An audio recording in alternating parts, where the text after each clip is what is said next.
Welcome to a new episode of Aha Moments with Joanie. These are unscripted slices of life. And all of us are aware, especially in the Western world, that the Surgeon General of the United States has declared that loneliness and isolation are an epidemic in our country here.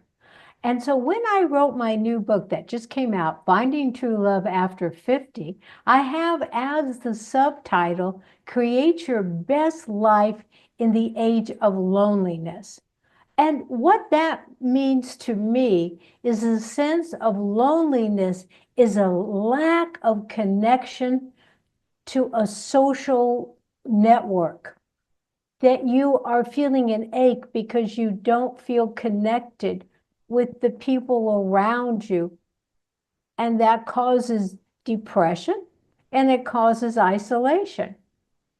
So I want to do a transition here because what I'm talking about next is where I just was on a trip to Papua New Guinea. And this is very different in this country, this isolated part of the world. And where Papua New Guinea is, it is in the Southwest Pacific Ocean. West of it is Indonesia, and south of it is Australia. And it's made up of many, many islands. And I had the opportunity, because I made it so, to go on an expedition cruise through many of these islands in Papua New Guinea on a small ship. And what we did is we had 5 different islands that we visited. And in each of these islands, we would get off of the Zodiac, and these people had made these beautiful flower leis for each one of us off the ship. And there were about 200 people on this ship.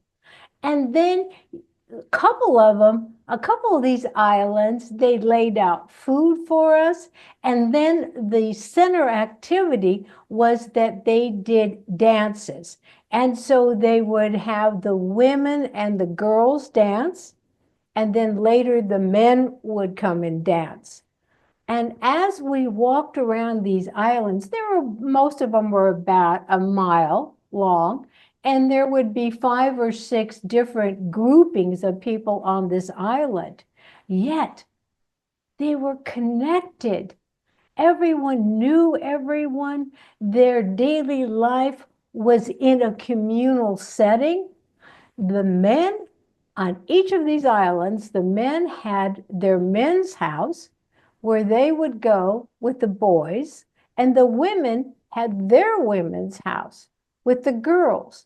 So what was happening in these sexually separated houses in the evening would be the men would instruct the boys on how to live in this society, how to grow up and be a man, and what a man's job was, and how to behave, and how to interact with women, how to interact with their setting. And the same for the women. They taught the girls how to behave, what was expected, what were traditions. Now, let's contrast that where this is a communal living. How were children in our society raised?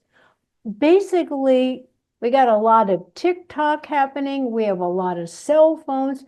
We have a lot of peer group learning, but we don't have the set traditions where the adults of this community teach the children as they go how to behave, what is expected of them, what their opportunities are. I'm saying that that is a cornerstone of why there is so much loneliness in this country. So the aha moment for each of us here is to say, I need to open my front door. I need to know who the people are that live around me. I need to be more invested in my community. And if that's hard to do, There's online communities where you can get on a computer and be with groups of people that have the same interest as you. So you can pick online interest groups. But basically, how not to feel so lonely and isolated is to give yourself an opportunity to interact with the people in your community. So with that in mind, start with yourself. So every morning, look into the mirror, smile at yourself and say, I am my own best friend, for I came into this world to be myself. For that I came. Thank you and all my best.